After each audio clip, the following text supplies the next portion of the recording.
I'm sure there are things in that match that you're frustrated and angry about, but one of them won't be your team's performance. What about the resilience and the effort they've shown in adversity this evening? Yeah, I told the boys. Football is a result game. We all know that. That's why we are doing it. But if you can't get a result, then it's all about the performance. What can you take from it? And I was never more proud of a team like that today. I never saw a game like this with the most unfair circumstances, crazy with decisions. Wow, how we dealt with it, how we stayed in the game, how we fought, and then we scored an own goal. And after a performance like that, it's like, wow, that's really tough to take, obviously. But I'm really proud. That's the first red card. Curtis goes on the ball, steps full on the ball, and then rolls over the ball and then hits the leg. So whatever you want to do with that, if you look that in slow motion, and you think, okay, that looks maybe a red card. If you are a football player, I'm not sure you would, but unlucky. So it was not a bad tackle or whatever. He just stepped on the ball and goes over it. I just wonder there if there's an issue of procedure. I don't know if you know this, but it looks like when the referee goes over to look at it, the VAR is showing him a still, is showing him a slow motion. So is that the issue there? Not necessarily the referee, but what he's being shown? Well, yeah, it looks different in slow motion than in real time. It's just the situation. He steps full throttle on the ball. There's the power. And then he goes over the ball. So that's unlucky. So he made it. About 10 men, it's fine. First yellow, you see on Diogo, it's never a yellow card. He hits him with the knee, his leg, whatever. That's crazy. But he gives the yellow card, and in a second, then he's off as well. And then we have to defend with 8 outfield players, which is tricky. Did that extremely well. We had with 9, we still created chances. With 8, we had still moments. It was absolutely exceptional. Yeah, so the only thing we didn't get today, besides a few decisions, good decisions or normal decisions or right decisions, was the result, obviously. But with the performance, I can work. So you want to build something special, and for that you need players with mentality. And I saw today all of them were monsters, unbelievable what they did, how they fought. Pretty special night. Yeah, I mean, what do you say to Joel Matip after that? He's one of a number of man mountains who gets you so close to an unlikely point, and then that happens. In the end, it looks a little bit like destiny. Somebody had to put the foot there. And it was Joel. He defended outstandingly well today. And here he goes. And then the ball goes over the goal or goes in the goal, and that's unlucky. So that's now not a nice outcome. But I really think we would have deserved the point. We didn't get the point. So I heard about more bad or worse things in life. That's how it is. We have to keep going. We will keep going. But it's the cards are really how it opens up games, and then the goal, the offside goal. Well, I was just going to on the pitch, never. What we saw was that's no offside, and then you get it. Then you get in half time. First thing you hear, the lines they drew the lines wrong. Okay, so I was wondering, from our end, broadcaster end, it's radio silence. We don't know yet. I believe an explanation is coming, but what have you heard? Oh no, I didn't hear anything. It was on. Somebody opened the smartphone, and I don't know, on Instagram, Twitter, wherever, somebody put it on, and but it's clear the ball is between Mo's legs. Mm-hmm. They drew the line wrong, and they didn't judge the moment of when Mo passed the ball right, because I didn't see it really. I never played football, so that's a bit difficult. But I'm pretty sure. People will speak about that. So it's just so tough to deal with it, and I really thought during the game, I'm now relatively calm. We were in the game we were really calm. The players were calm, and it's difficult to deal with that. Imagine that your heart rate is 160, 70, 80, and then you see that and you think, okay, wow, you get a red card, you get an extra red card, and it's really tricky. And then, so this is today a proper knock for us, obviously, because we would have celebrated the point I don't know how. Now we have no point. Again, that's not cool. But performance, how we found a way in this game is incredible, and I love that so much. Yeah, you said you're calm. I'm actually amazed by how calm you are. Having been in title races that are decided by the barest of margins, I just wonder, how damaging can something like this be? No, I will not follow on that path now. That might be funny for you, but for me, it's just expensive talking about these kind of things. So that makes no sense. And there he goes. He was brilliant, wasn't he? Conducted himself very well. Yeah, very reserved. Yeah. I think he got his points across very eloquently. Very frustrated, you could see that. I mean, in reality, Liverpool have dropped 8 points. They were not going to win the game. They've dropped 8 points. And it's frustrating day for him. And, there will be lots of conjecture, lots of talking about the goal that wasn't given, the offside decision that he skirted across there. And, the reporter saying a statement's going to be read out soon enough. We'll have to wait and see what that statement is about. But a very frustrating day all around. But it was a very enjoyable game, really. Lots of talking points. Yeah, we'll come to Matip's part in a moment. But from Tottenham's point of view, as you said, they're resilient. They kept going. They had to be patient. And they got their rewards with the last kick of the game, virtually. And I think you have to be patient. I think when Liverpool went to a back five, it's always difficult. It's almost like it's attack v defence. It's stuff that you do in training. You're not always going to, it's so congested in the middle of the pitch that you can't go through, which means you have to go round. And even when you go round, you have to make the right decisions. We seem to be coming back a lot. And in that last occasion there, Porro, he decides to go on the outside, cross it, and obviously matches his own goal. But you have to be patient. But it's never easy. But, I felt like throughout the game and how we've started this season, probably deserved that little bit of luck. But you see here, Kulusevski, chance to go on the outside, pass it back. But the fans, you could hear the sort of like the frustration in the crowd. They wanted you to sort of like get the ball in a box. And then Porro here, putting that corridor there and, it hits bodies and goes in and, delighted to see it go in. Do you feel for Joel Matip here? Yes, you do, but it's a mistake, Steve. Whether it's just a bit of fatigue, whether it's just mental tiredness. Concentration. Gets his body across, yes, concentration. Just takes his eye off the ball. It's a simple enough pass. He hits it with his left foot, the right foot to clear. But it bounces there. It doesn't bounce right in front of him, so he should just keep it concentrated and clear that. But, your 96 minutes, the defenders certainly have worked as hard as they've ever probably worked for the Liverpool game under the cosh for that long.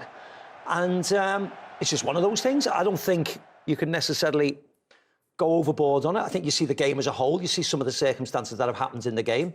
And it's just a point drop, really. But as I said, if you're a Liverpool fan, you're not necessarily distraught over that result because actually, they're a very good team, aren't they? And Liverpool will bounce back, no problem from that. And Joel Matip had a really good game, and he will bounce back from that as well. Now, as you alluded to, and the reporter did in that, we are expecting some sort of statement. 1-1 between Spurs and Liverpool. Right, let's use every second we've got. So much to talk about. 25 minutes in, let's get straight into it.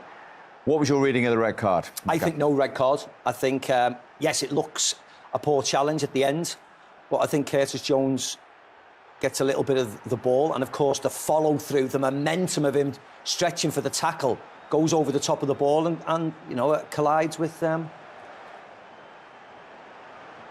you can see, collides with Bissouma. I think it is the momentum of the challenge, to be honest. I think he's unlucky. But when you slow it down, it looks worse awful, than it is, of course, yeah. I mean, I don't like this at all. I do not like that. The referee going over and a freeze frame on the collision like that when you should be seeing it in real time and then making the judgments and maybe finishing on that.